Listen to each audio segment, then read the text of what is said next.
Welcome back to Made to Be Whole. This is Krista Michener. Today we are going to learn more about neurofeedback, one of my favorite topics. Stay tuned to learn more about how this exciting technology can help to heal you and your brain.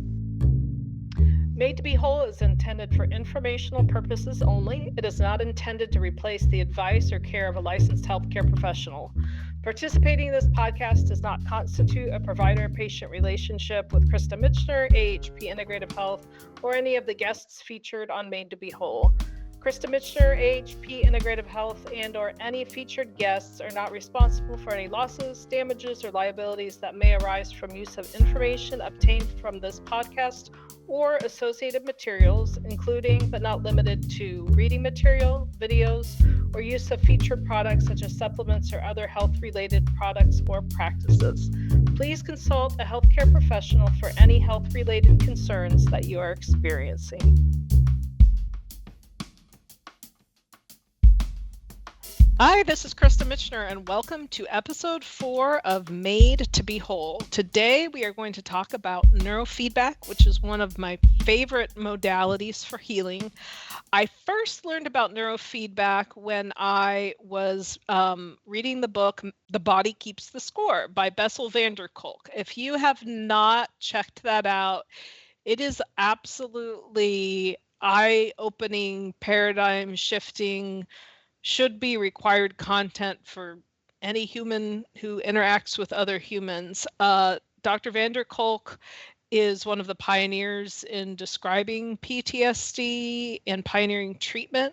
He was at the VA in the 70s and actually lost his grant funding there because he was told that what he was doing wasn't relevant to the mission of the VA. So he went off his own and has changed a lot of lives. He talks a lot specifically about developmental trauma, so not just trauma that happens because, which is true and horrific, going to war or something, a traumatic event that happens as an adult, but the effect on the body and the brain regarding trauma that happens as a child is developing while their brain is still developing, making connections, all of that neuroplasticity, the effects that can have.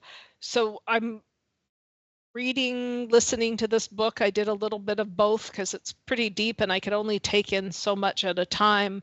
And I still remember I was on my lunch break walking laps around the building where I worked at the time when he started talking about neurofeedback, and I was absolutely riveted. I thought, this is what my son Daniel needs. I've mentioned Daniel before, I'll mention him again, and he's going to be a guest on the show soon to talk more about this.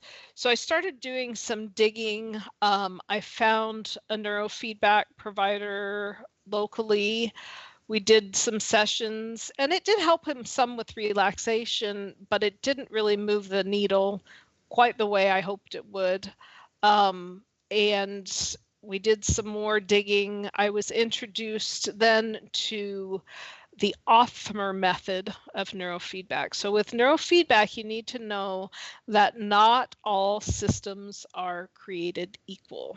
So they are all a type of biofeedback, which you may be a little more familiar with. It's been used for quite a while for pain management, but it's a type of biofeedback that is based on brain activity, the electrical waves in your brain. So everybody's brain is an electrical system. It should be a humming current, but sometimes it's doing this, and that can manifest itself as anxiety, seizures, panic attacks, pain, all sorts of things. I love it because it's not based on diagnoses. It doesn't break you down and say, oh, you have X disorder, you need this. It looks at each brain individually, and then the person doing the neurofeedback is figuring out what patterns of dysregulation there are. How does it manifest itself?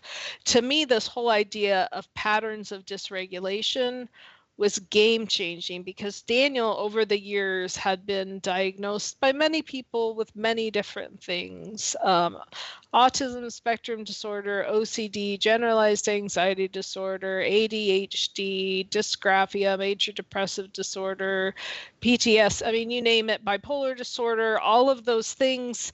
And even though some of those profiles fit for a while, it seemed like things were always shifting, but he had literally since before birth been dysregulated. The first time I felt him move when I was pregnant, he did a triple flip. He wore us out. There's a reason there's like almost 5 years between the first two kids, because I'm like, I can't do this again. And then when I found out the second one was a boy, I cried because I thought maybe it's boys, but it turns out it was just Daniel. And this poor kid was dysregulated from day one. So I became acquainted with the Othmer method.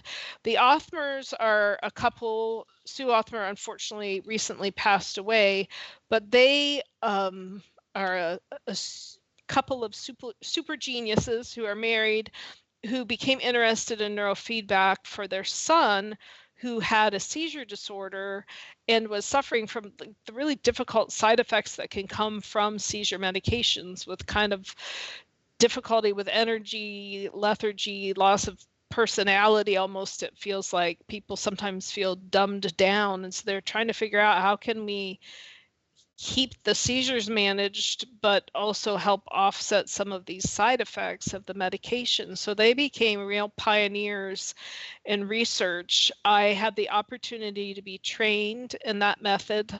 I started with my family, and with Daniel, we had remarkable benefits, helping with things like rage, anxiety, poor concentration, all sorts of things. It made a big difference. We then started, obviously I was offering it to my other kids. Some were more or less open than others.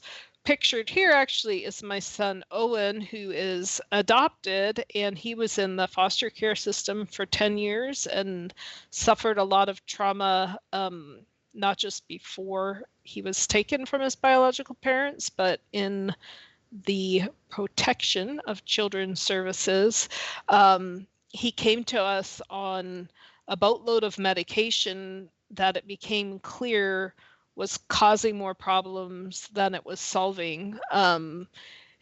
Could he pay attention? No, but that's because he didn't feel safe. It wasn't because he had a disorder that there was a pill for. There's no pill for the past. And that's one of the other beautiful things about neurofeedback, is what it can do for PTSD, which we don't have a lot of good treatments for. It can help your brain relearn to feel safe and to function properly. Neurofeedback's done a lot for Owen. He actually now, we have had him for almost 4 years. He takes one medication at night to sleep. He takes some supplements that I have him on because of nutrient deficiencies, other symptoms. But that's all. No more ADD meds, no more antipsychotics. Those were making him feel incredibly restless and unwell, and he's doing much better than we anticipated he would be at this point. There are no harmful effects of neurofeedback, and it's long lasting. For most people, you need to have 20 to 40 sessions to yield permanent results. It can be used on babies, it can be used on people who are 100, and it can be any symptom that is indicative of brain dysregulation. And that can be things that happen because of an illness, an injury, trauma, or even genetic disorders. So headaches, anxiety, depression, ADD, sleep problems. We mentioned PTSD, brain injuries. We've had really good success getting rid of chronic headaches post brain injury, seizures, cerebral palsy, chronic pain, dementia, movement disorders like CP, Parkinson's, learning disabilities, addiction. It's got some great benefits for addiction, autism, eating disorders, and more. So its potential is really, really endless. The thing I like about this particular system, if you look at the picture of Owen, if you're looking at the screenshot here, you just see a few little wires coming off his head. There are no needles or anything involved. We just use a gel and then an electrode paste. Depending on what we're targeting, there's usually 4, but sometimes 5 electrodes with wires. They are reading your brain activity, putting it back to the computer, and we'll show you now the shot of the clinician. So if I'm the one doing the neurofeedback, you'll see what I see. So I see the person in front of me, the back of their head, the screen, which is giving them the feedback, and then my screen is showing me their brain activity. So the wires are coming, giving the input to the computer. It's interpreting the brain activity on the EEG, and then based on that, it is altering what's on the screen in a way that promotes healthy neurological function. So it's very subtle. There's nothing you have to do, though. You just sit there and it does its work.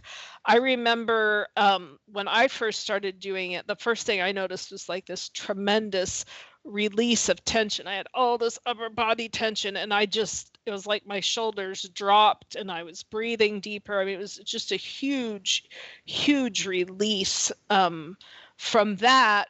But with what was on the screen, what I noticed over time, which I later came to understand, was an increased reward as my brain behaved better. The things on the screen became more interesting. I had been watching the same program for a while, and the colors were brighter, and the movement was a little faster, and things were a little more clear, and the music was more interesting. So it was rewarding more prolonged good brain behavior. So you get the feedback through the screen, which can either be some like abstract or some not abstract game environments, watching something on YouTube if that's easier. It even has video games if you're someone who needs to keep your hands busy. There's a wide range of things that can be projected there, and those subtle adjustments will happen over time. There's also a little dog next to you that vibrates. I'm a little bitter about the dog because I wanted to order the frog, but I thought, no, my daughter loves dogs. But we got the dog and it looks like a bear. And the first thing my daughter said was, "Oh, nice bear." I thought I could have had the frog. This was a waste, but that's an entire side story. The stuffed animal vibrates intermittently, which is another part of the feedback. Some people hate the vibration. Some of my guys can't stand the thought of a stuffed animal next to them, so we have to put it to the side and not threaten their manliness. But you've got different types of feedback: visual, auditory, and then the animal. Now, the other thing that is super cool, after your brain is stabilized, we can switch to different programs. There's one called Alpha Theta that's just fantastic for trauma resolution. And what Alpha Theta does is it helps access the part of your brain where traumatic memories are stored and allows you to view them from almost an outsider perspective. It's not making you relive the trauma, and it's kind of difficult to explain if you haven't experienced it. But I know personally, I was a little nervous about this, wasn't sure what to expect. And I haven't had any massive traumas in my life, like war or abuse, thankfully, those sorts of things. But we've all been alive and been around other people and have hurt and things that have affected us. And I had things come to my mind, like an interaction with someone that really was a turning point for me. And I realized that what I needed to hear was something very different than what was said. And just being able to recognize that and process that was healing. I went back to different parts of childhood, relationships as an adult, just my whole trajectory. I do this periodically, and it helps me to process difficult emotions that I'm having, or things that I have fear, but it's very relaxing and it doesn't put you in a state of fear. It's super, super unique. I think it's a magnificent adjunct to therapy. And sometimes people are talked out. We actually have a patient, if you go to our website, ahpclinic.com, on the neurofeedback services page, our patient Catherine, who was gracious enough to give us a review, and I think she gives a great description of what it can do in addition to or when all else has failed. So I'm going to read what she wrote. Catherine said, I've had anxiety for over 20 years and have tried many treatments, years of talk therapy, anti-anxiety medications, meditation, acupuncture, and hypnosis. Although helpful, none of those treatments eliminated my panic disorder. But after about 5 sessions of neurofeedback, I started feeling better. At the threat of anxiety, my brain can now pause and identify it. I can continue to doom spiral, the reaction I typically had, or I can choose a new path that has appeared, a calmer reaction. I never thought I could decide not to panic. After so many years of ineffective treatments, I'm shocked I've seen positive results so quickly. Neurofeedback has gotten my brain out of that anxiety cycle I've had for 20 years, and I experience life in a much better way. I'm able to stay more present and engage with my surroundings. Daniel, who's my son who's now trained to do neurofeedback, is a great practitioner who is knowledgeable, kind, and considerate. I'm so happy the wonderful team at AHP offers neurofeedback. So first, thank you to Catherine for her generosity and being vulnerable and sharing that. But I love how she talks about how it's helped her be able to choose not to panic. When you're stuck in that fight or flight loop, when you are just fueled by cortisol constantly because of stress, it's very difficult to just choose a better path. But neurofeedback can help retrain your brain to be able to access that different reaction. So how quickly does it work? She mentioned that she started to notice a difference around 5 treatments. A few people will notice some difference immediately.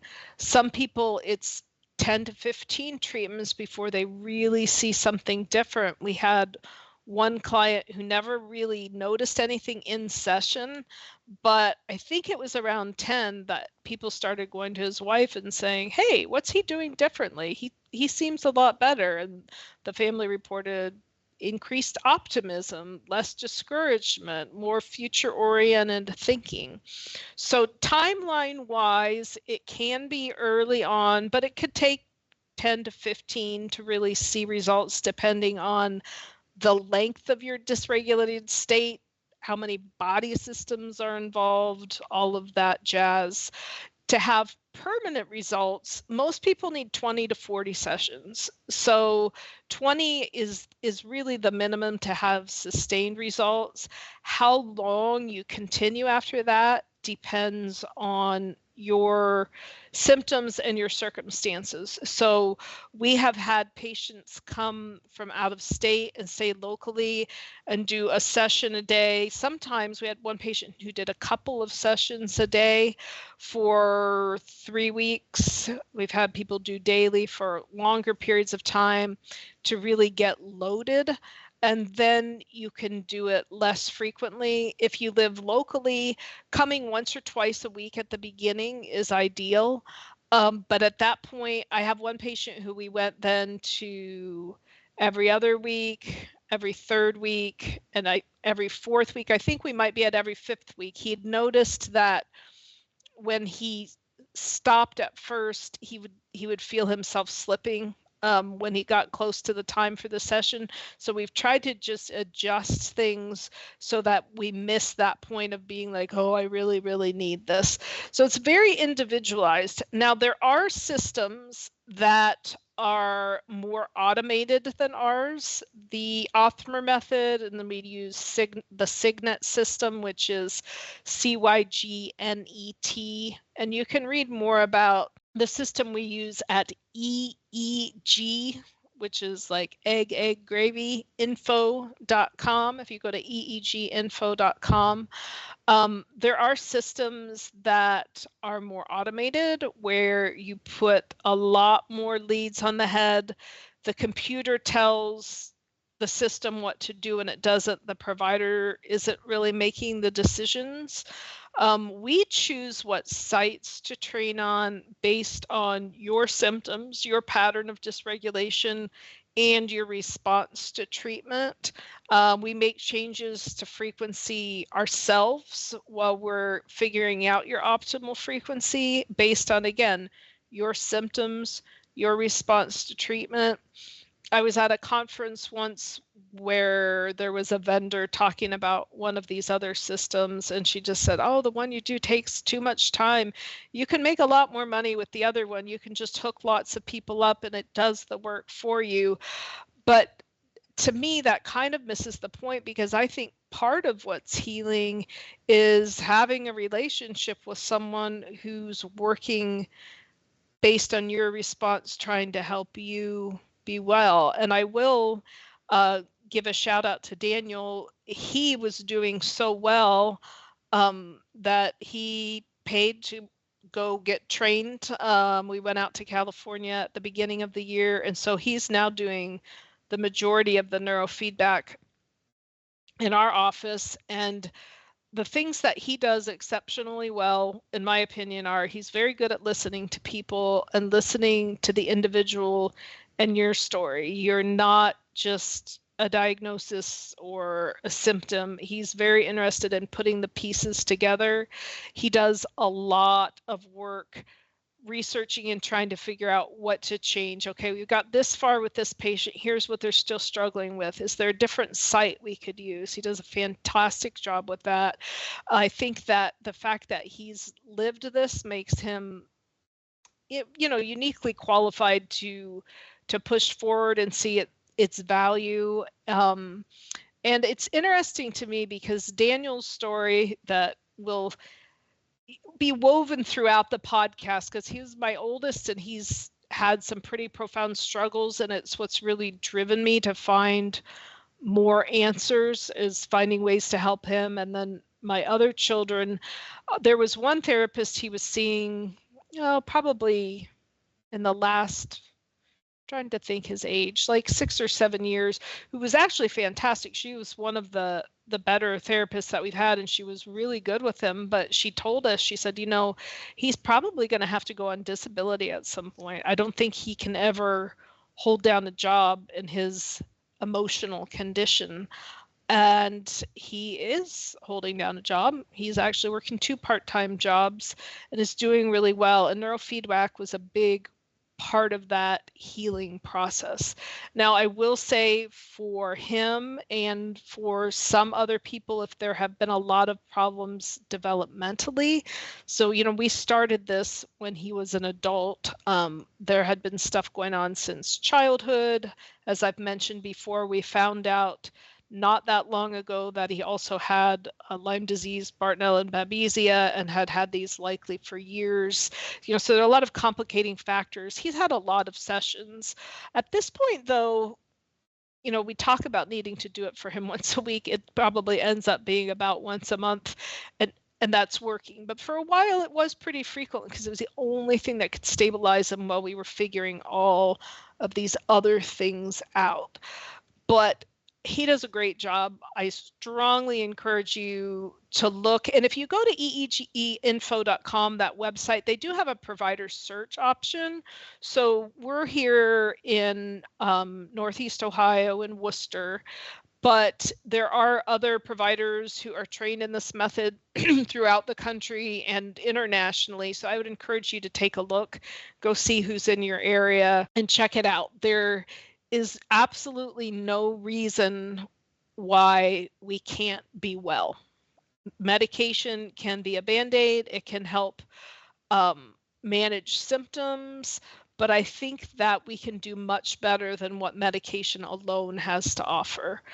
When you're doing neurofeedback, you shouldn't be making medication changes, but we do have patients who, after doing neurofeedback for a while and being stabilized, have been able to be on less medication. We have a patient who had intractable seizures and was on 4 medications, and struggling with side effects, and was now doing well on 1 medication. He's always going to need the medication, and that's okay, but his brain is functioning better. He doesn't need 4, he needs 1. And we use the combination of that plus nutrient testing, plus checking for some infections to just get at the whole picture.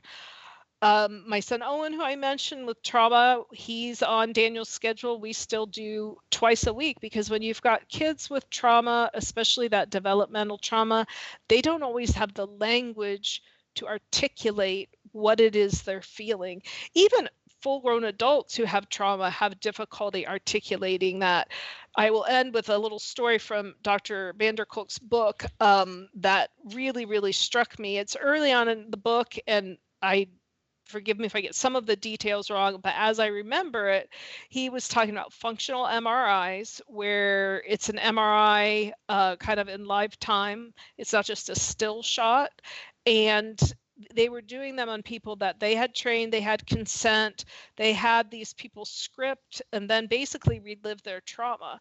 And so someone else read to them what happened. They were emotionally reliving this trauma while the MRI was happening, but something fascinating that happened was the speech center of their brain was totally darked out. The speech side of the brain failed to function at a high capacity, and the visual side, and if you think about flashbacks and things like that, lit up like a Christmas tree. So people with trauma, regardless of age, are going to have difficulty articulating things. Neurofeedback can help correct that. We have another patient who's in his 20s, who's been working with Daniel for a while, had some mental health challenges, didn't speak much. He's talking all the time. It just blows my mind. His parents said, we're just starting to kind of get to know him, because this is the first time he's really talked to us. And he walked by my office the other day and stuck his head in and said, "How's Krista?" And I about wanted to cry. Made me really happy. So neurofeedback can be a great tool in your belt. Always remember, there's always hope, and you were made to be whole. Thank you for spending time with me today. If you like what you hear, please subscribe to be notified when new episodes release. And remember, you were made to be whole.